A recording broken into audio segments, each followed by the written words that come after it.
که ما اساسا نباید و نمیتونیم این دو رو با هم مقایسه کنیم. ولی گفتم شاید براتون جالب باشه که بدونید رد پا و اثر عالی جناب سعدی از قرن هفتم به وضوح در آثار جناب حافظ مشهود. مثلا سعدی در قرن هفتم گفته حدیث دوست نگویم مگر به حضرت دوست، یکی تمام بود مطلع بر اسرارم. حافظ اومده عینش رو تکرار کرده یه قرن بعد و گفته حدیث دوست نگویم مگر به حضرت دوست، که آشنا سخن آشنا نگه داره.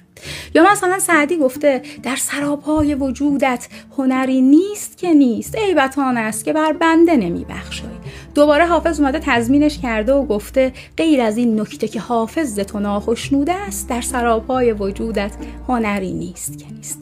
سعدی گفته من از آن روز که در بند تو هم آزادم، پادشاهم که به دست تو اسیر افتادم.